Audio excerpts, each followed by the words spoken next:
Old Hollywood children doctors told parents to hide William can read, but despite daily practice, he struggles greatly with controlling a pencil. He is trying to write his own name, William. In mid-century hospitals, even famous parents were often told to send the child away. These are real stories from the old Hollywood era, stories of children whom doctors said should be hidden, institutionalized, or forgotten. But these are also the stories of the parents who refused. This ordinary chair has been adapted by the school carpenter so that Janet can sit correctly. Her work is protected by a transparent cover and held in position by a frame that fits snugly into the table. Roy Rogers and Dale Evans. Robin Elizabeth Rogers. Robin Elizabeth Rogers was born on August 26, 1950.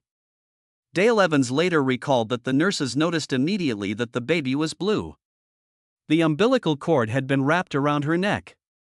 Robin was placed in an oxygen tent while doctors and nurses gathered around her, whispering and running tests. 3 weeks later, another blow came. A doctor found a heart murmur and told Dale that it was a complication often linked to Down syndrome. Then came the advice Dale Evans never forgot. In cases like this, the doctor said, babies should be placed in an institution as early as possible before the child becomes too deeply rooted in the parents' hearts. Roy Rogers and Dale Evans refused. They brought Robin home to the Hollywood Hills, where her brothers and sisters crowded around to see her. But caring for her was not simple. Dale described Robin turning blue during feedings because she struggled to suck hard enough from a bottle. As Robin grew, her care became more structured. Dale wrote about a devoted caregiver called Cow Cow. When the family later moved near Encino, they built a small separate house so Robin and her nurse could live there comfortably, still at home, still with the family, because Dale did not want her daughter hidden away. Robin was taken outside in a small cart to see the animals, and Dale remembered a dog named Lana staying close by her side. Then in 1952, disaster struck. The other children came down with mumps, and Robin caught it too. What began with swelling quickly turned far worse. Dale wrote that the fever climbed with terrifying speed. 2 doctors worked over the child as Roy and Dale paced outside, waiting for news. One doctor warned them that Robin could die in seconds. She did. Robin died shortly after 8 p.m. on August 24, 1952, just 2 days before her second birthday. The following year, Dale Evans published Angel Unaware, turning Robin's brief life into one of the most famous memoirs ever written by an old Hollywood mother about a child with a disability. Spencer Tracy and Louise Tracy. John Tracy. John Tracy was born on June 26, 1924. In Milwaukee. Before he was a year old, his mother Louise began to notice something was wrong. Loud noises did not startle him. She called his name again and again, he never turned. Doctors diagnosed him with nerve deafness, a profound hearing loss.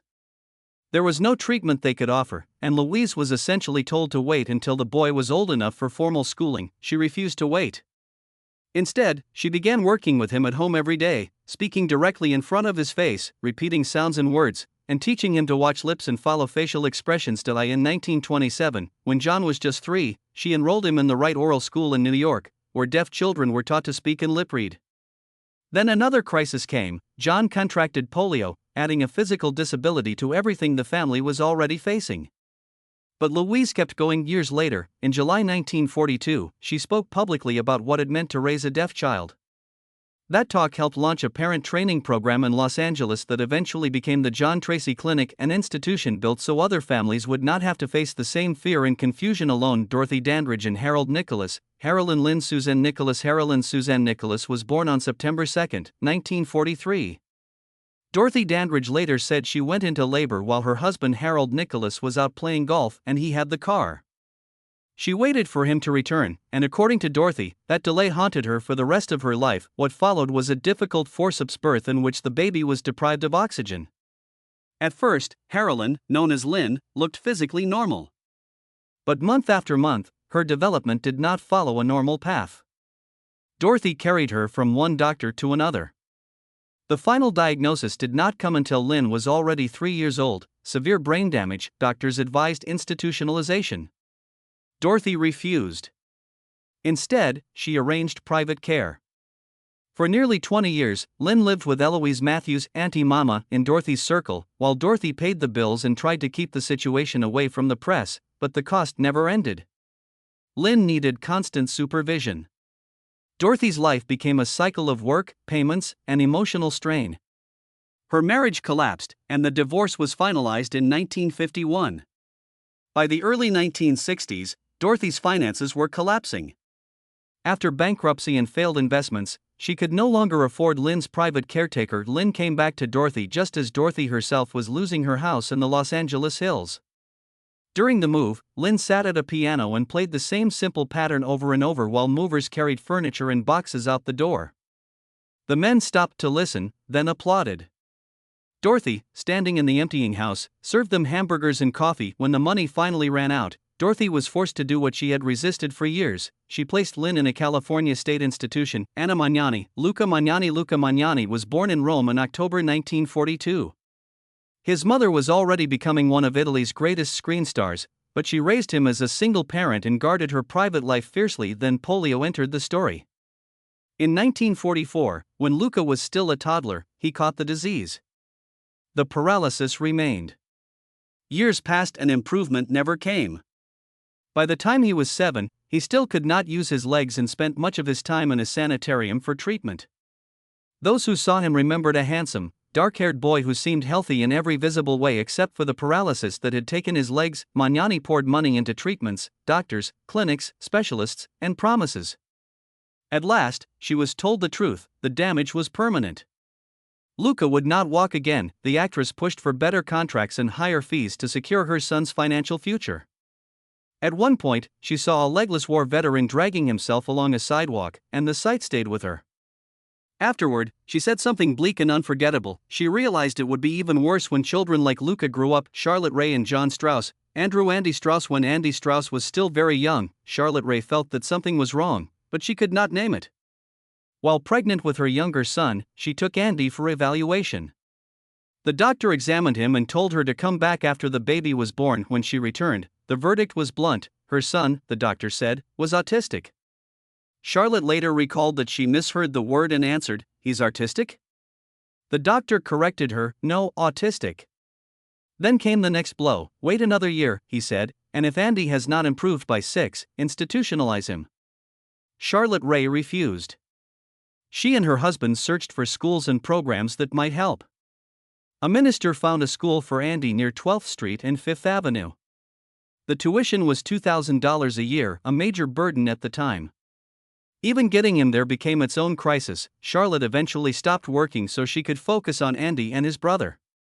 She then began organizing and protesting for better transportation so disabled children could get to school. Later in life, she described Andy's condition in severe terms and spoke openly about how hard those years became. At 16, she said, he ended up in the juvenile ward at Bellevue because he was considered unstable and dangerous. Leonard and Isabel Golden, Janice Golden, called Cookie by her family, was born in 1943 with cerebral palsy. Her younger sister later said Cookie's condition was severe and that the entire household revolved around her care. Leonard and Isabel Golden quickly discovered what countless parents of disabled children were learning in those years: there were few specialists, little guidance, and almost no system in place to help families. So they began building one. In 1948, the Goldens joined with Jack and Ethel Hausman, another couple raising a child with cerebral palsy. Together, they placed an advertisement in the New York Herald Tribune, asking other parents to write in if they were facing the same struggle. The response was overwhelming.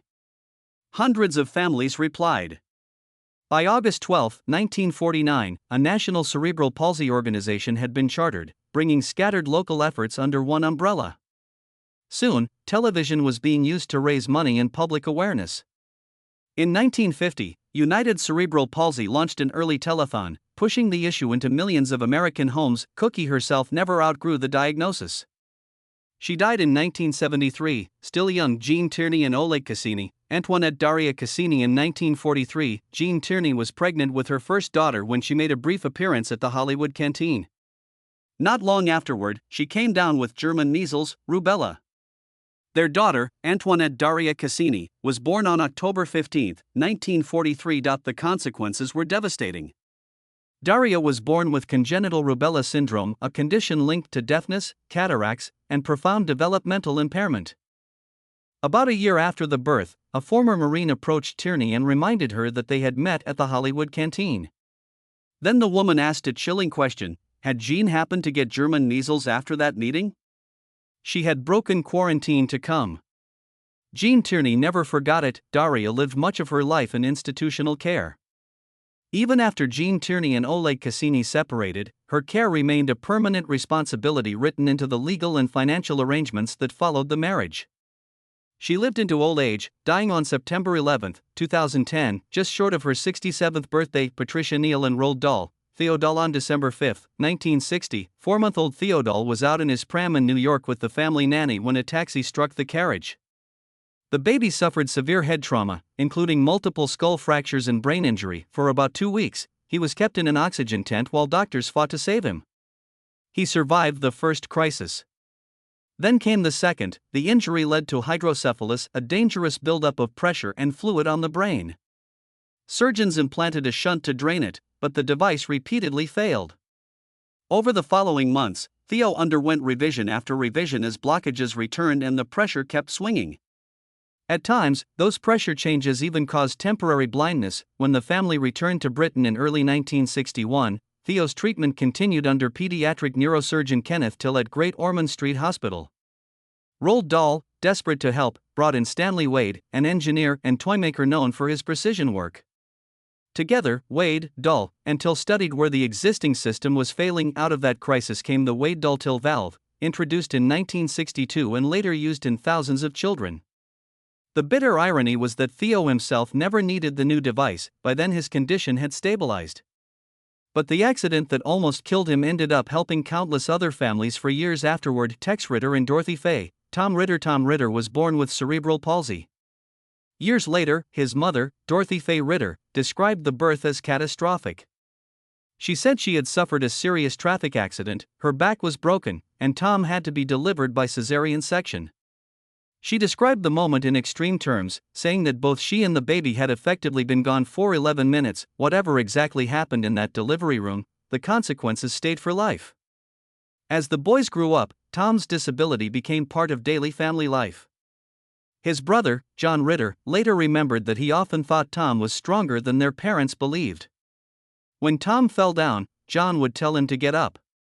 He also taught him to play wiffle ball. Dorothy Fay later spoke of Tom not as a tragedy, but as proof that cerebral palsy did not erase a future.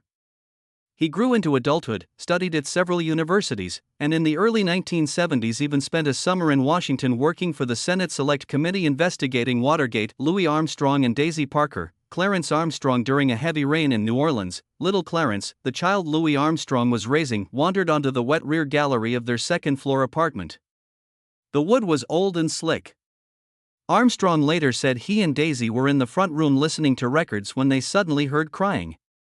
He ran to the back and saw the child climbing up the steps, hurt and terrified, holding his head. Armstrong brought in the best doctors he could afford. They told him the fall had caused permanent damage. Clarence, he was told, would remain years behind other children mentally. Armstrong tried school after school. One Catholic school kept him for a while, then sent him home. At that point, Armstrong stopped chasing miracle cures and focused on the child in front of him. He created routines. He tried to teach basic reading, writing, and spelling. Whenever work took him away, he made sure someone was there to look after Clarence. When Armstrong moved north to Chicago, Clarence went too. There he attended a special school and, according to Armstrong, became known as one of the best athletes in the group. Baseball, basketball, football, and around the neighborhood as Little Louis Armstrong. But stability remained fragile. Armstrong later described Clarence as nervous and easily frightened, especially in tense households where adults yelled around him. Eventually, he moved Clarence into another home where the boy felt safer, and Armstrong did not hide him. In 1949, he even brought Clarence onto live television, letting him say a few words on the Eddie Condon Floor Show. William Christopher and Barbara Christopher. Ned Christopher was only a small child when his father, William Christopher, was beginning the role that would make him famous as Father Mulcahy on MASH Star. Even in toddlerhood, Ned showed signs that something was different. He wanted to dress himself, and if his underwear did not feel right, he could erupt in rage. He hated being held and went stiff when people tried to cuddle him. He developed intense fixations and could recite names that startled adults around him. But despite all that, he still could not say his own name. As the years passed, he fell further behind other children. The family went from one specialist to another and received wildly different conclusions. One said he was hopeless. Another said he was only a little slow and would catch up. It took years before doctors finally identified autism. One specialist gave advice that William Christopher never forgot. Since the boy was adopted, the doctor said, why not give him back? Christopher later repeated the exact comparison: you reached into a barrel and pulled out a bad apple. Why not put the apple back? William and Barbara Christopher refused. Instead, they raised Ned and eventually wrote Mixed Blessings, a book about life with their son and the choices they had made.